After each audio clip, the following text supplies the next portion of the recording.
Hi guys, today's we discussing about ब्रोंकोनिमोनिया।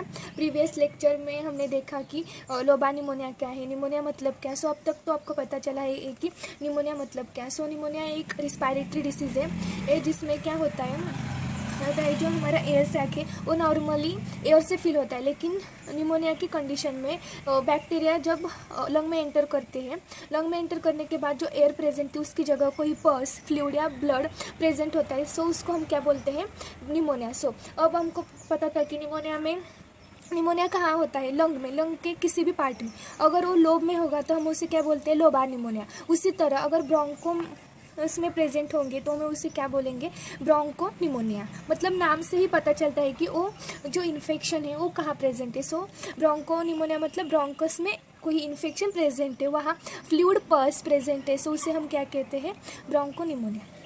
Resulting patchy consolidation of lung. अब consolidation of lung मतलब क्या। सो हमारा normal जो लंग है, उस नॉर्मल लंग में जो भी एल्वियोला है, उन एल्वियोला में जो एयर सैक प्रेजेंट है, उस एयर सैक में नॉर्मली एयर फिल होता है। लेकिन जब निमोनिया की कंडीशन होती है उसमें क्या होता है, उस एयर की जगह सपोज एक एल्वियोला है, यहाँ एयर प्रेजेंट होती है, लेकिन यहाँ पर एयर की जगह कोई फ्लूइड पस ब्लड सॉलिड पार्टिकल्स प्रेजेंट होते हैं। उसको हम कहते हैं कॉन्सोलाइडेशन ऑफ लंग। ओके, उसके बाद एक कंडीशन है, frequently at extremes of life, that is infants and old age. और फ्रीक्वेंटली ओल्ड एज और चाइल्ड में ही क्यों ये डिसीज़ होता है, आप सबको पता है कि जो ह्यूमन सिस्टम है वो ओल्ड एज और चाइल्ड में कम होती है। अब ओल्ड एज में क्यों कम होती है, बिकॉज जो ओल्ड एज ह्यूमन्स है उनमें already COPD, heart disease, hypertension, इनकी जैसी बीमारी प्रेजेंट होती है।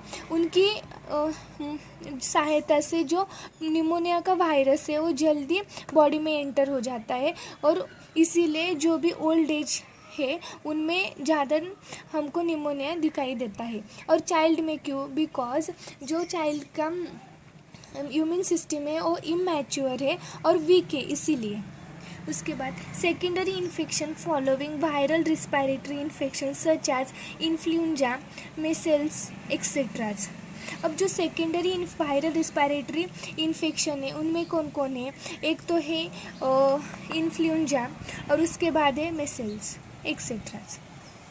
अब मार्फोलॉजिकल फीचर्स क्या है, grossly bronchopneumonia is identified by patchy area of red और grey consolidation affected one or more lobe, frequently found bilaterally and more often in a lower zone of lungs due to gravitational force।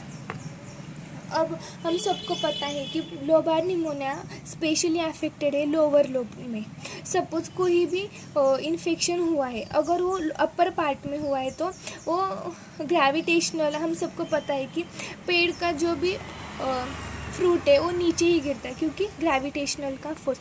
उसी तरह जो भी infection upper lobe में हुआ है वो lower lobe में आता है, इसीलिए ये सबसे ज़्यादा जो इन्फेक्शन हुआ है वो कहाँ हुआ है, लोअर लोब को।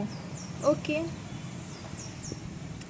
This patchy consolidated lesion are dry, granular, firm, red और ग्रे इन कलर। अब जो भी लंग का कॉन्सोलिडेशन हुआ है वो कैसा है, ड्राई है, ग्रैनुलर है, फार्म, रेड और grey in colour. Histology, bronchial bronchioles contain acute inflammation exudate, acute inflammation exudate. Exudate मतलब क्या, एक जगह से दूसरी जो जगह पास है उसकी तरफ जाने का मतलब। सपोज एक एल्वियोला है, अगर इस पार्ट में इन्फेक्शन हुआ है उस पार्ट से यहाँ तक जाने का मतलब exudate. Bronchial bronchioles contain acute inflammatory exudate, मतलब जो भी ब्रोंकियल ब्रोंक्यूल्स है मतलब एल्वियोलाई में जो ऊपर की तरह जो ब्रोंकियल ब्रोंक्यूल प्रेजेंट होते हैं वो अपना इन्फेक्शन कहाँ, अपने नियर बाय जगह में स्प्रेड करते हैं। Less in all alveoli contain oedema fluid, alveoli में जो भी अब एल्वियोलाई में जो फ्लूइड प्रेजेंट है, जो पस प्रेजेंट है, उसकी जगह इडिमा भी ही पाया जाता है। इडिमा मतलब सूजन, और वो सब जो भी एयर प्रेजेंट था उस एयर की जगह जब फ्लूइड या पस फिल हो जाता है, उसकी वजह से उस पार्ट में इडिमा दिखाई देता है। कॉम्प्लिकेशंस, द लोबा निमोनिया में occur in bronchopneumonia as well. Complete resolution of bronchopneumonia is common. मतलब लोबा निमोनिया, सपोज कोई इंसान को लोबा निमोनिया हो गया है, सो लोबा निमोनिया के साथ साथ ब्रोंकोनिमोनिया भी हो सकता है। और कंप्लीट रिसोल्यूशन मतलब ब्रोंकोनिमोनिया अब किसी पेशेंट को हुआ है, सो उसका कंप्लीट रिकवरी एक कॉमन है, कंप्लीट रिकवरी भी हो सकती है। कॉजेस ऑफ ब्रोंकाइटिस है अगली वीडियो में हम देखेंगे।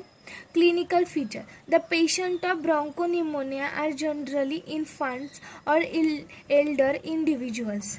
अभी हमने देखा कि जो चाइल्ड और ओल्ड एज के पर्सन है उनमें हमको ये ब्रोंकोनिमोनिया ज़्यादा दिखाई देता है। हिस्ट्री क्या है? Bed ridden illness, chronic debility, aspiration of gastric contents, upper respiratory infection.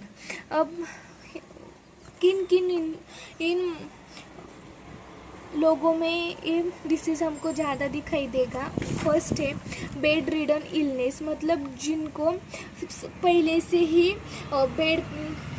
Bed से कोई मतलब वो पहले से ही बहुत बीमार है और बेड पे लेटा हुआ है, उनको जो क्रोनिक डेबिलिटीज़ है उनको, और एस्पिरेशन ऑफ गैस्ट्रिक कंटेंट्स, और जिनको ऑलरेडी अपर रिस्पिरेटरी इन्फेक्शन हुए हैं, for example common cold, COPD, ऐसे जो भी इन्फेक्शन हुए उनको, ये सब हिस्ट्री है कॉमन।